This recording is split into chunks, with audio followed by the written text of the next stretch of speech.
you just pick one person that you want to disciple, what that means is that you want to share the word with, that you want to help them get understanding, scriptural themes and truths that they can learn and apply.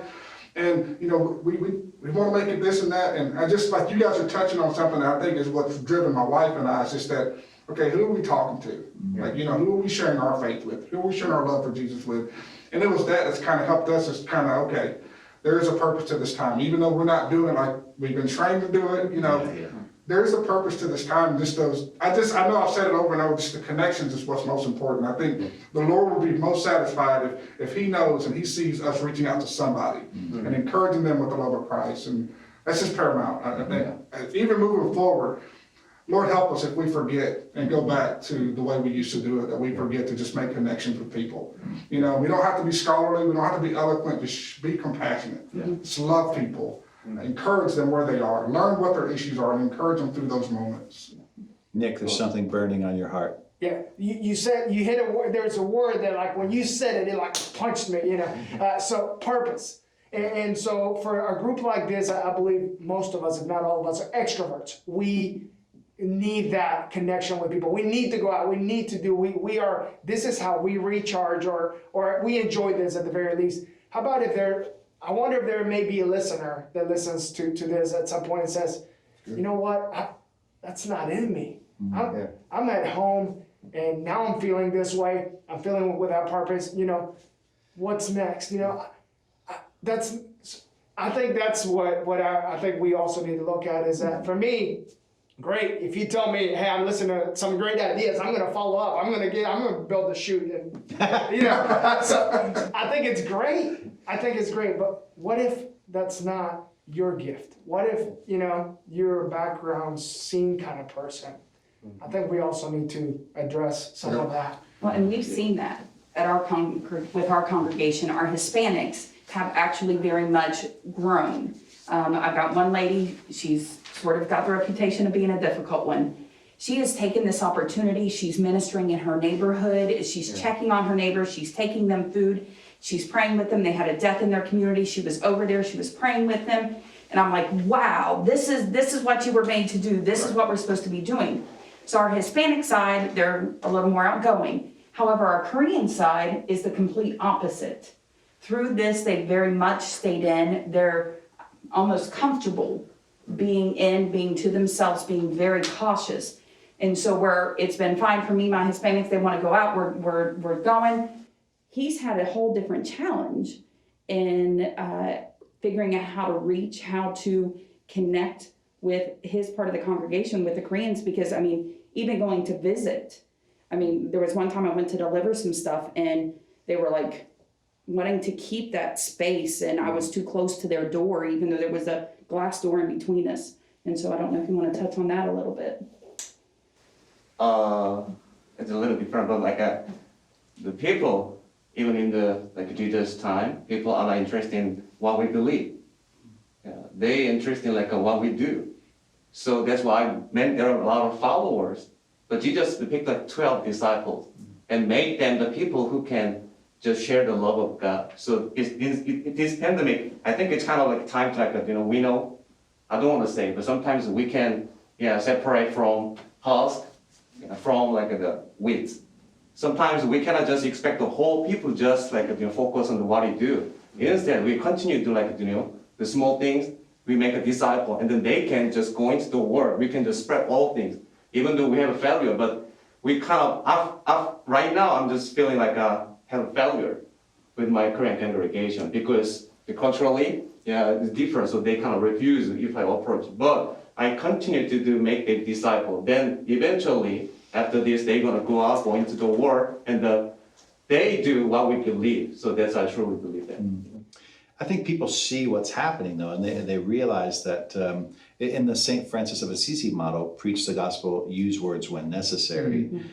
People are seeing what's going on, and I have to believe that God's using that to maybe even stimulate their thinking, right? Could you believe that? Yes. Can't you, Chen? Yeah.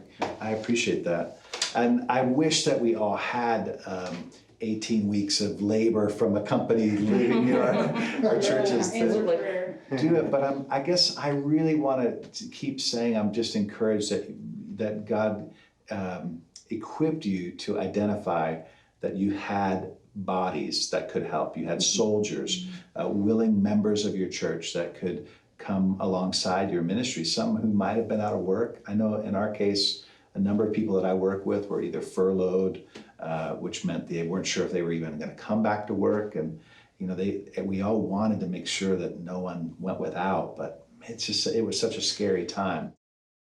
I mean, that's how, even pre-COVID, that's I always try and, just the other day, a gentleman came to the door, and our doors are locked right now. I hate, that sounds so terrible, but our doors are locked because we're just trying to see, we got to know who's in the building at all times. We have this doorbell, and he rings it, and no one was checking the door because we were all doing something, and I'm like, oh, put on my mask, and I go out there and I see who it was, and I kind of opened the door kind of quickly, and he says, I just need a clothing voucher. And I'm like, I'm so sorry, man. I'm so sorry that no one has come to the door yet. Come around this corner and I'll help you with a clothing voucher. But, I got to talking with him. He lost his job due to COVID. He's homeless. He's staying in a partner agency shelter. And at the end there, I gave him the clothing voucher. We had a great conversation. And I just reminded him, I said, listen, man, we're actually standing in the chapel because that kind of made, it opens up to the streets. We make it into our makeshift kind of social service area, and said, hey, we are a church. But it got me thinking, I wanted to make sure that he didn't have to come to church in order to get services. Mm-hmm. But it should always be at the back, not the back of our mind, it should always be at the forefront of what we do. And not just saying that we are a church, but listen, if you need to talk, if you need to, I mean, we are here. That is what we should be doing. And even, during this time, we don't really have a traditional food pantry, what you would see at other churches or other Salvation Armies. But we had to shut our thrift store down. And so all these other partner agencies and these food pantries didn't have any way of getting food from point A to point B. And our truck's just sitting over here, just sitting. And so I am now a professional box truck driver, just letting everyone know.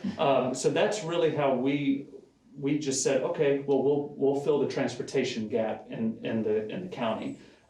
So I mean, weekly we're picking up food from this agency, taking it to this agency, taking it to this senior home, taking it to this community, and that's one of the main ways during COVID how we were serving. But it was always, even in a secular environment, I'm going to find a way to ask, how are you doing? Yeah. And not just, what do you need? No. How are you doing? How is your soul? And you really catch people off guard. It's like, what do you need? How am I doing? We got a note, a handwritten note in the mail from a resident from one of the area senior homes, and just saying, thank you for not forgetting about us. And it's just, goodness, it's, so many things are changing, but what's not changing is that our ministry is still motivated by the love of God. Yeah. And what else is not changing is that our message, it is still based on the Bible. That is not changing. And our mission, our mission is just, many times people ask what we do, we got it right. It's our mission. We preach the gospel of Jesus Christ and meet human needs in His name without discrimination. And that does not change, and it will not change. That's who we are at our core, CORE. Yeah. Go ahead, preacher. Yeah. Good. The Bible is not just words on a page. It is literally God's heart in our hands. And I pray that you who might be watching this or hearing this at Words of Life or through the podcast subscription, that you are encouraged by it and that you can dig into God's Word and find some purpose for your life this week. If you're not sure how you can serve, contact your local Salvation Army and they will be sure to find a way to help you.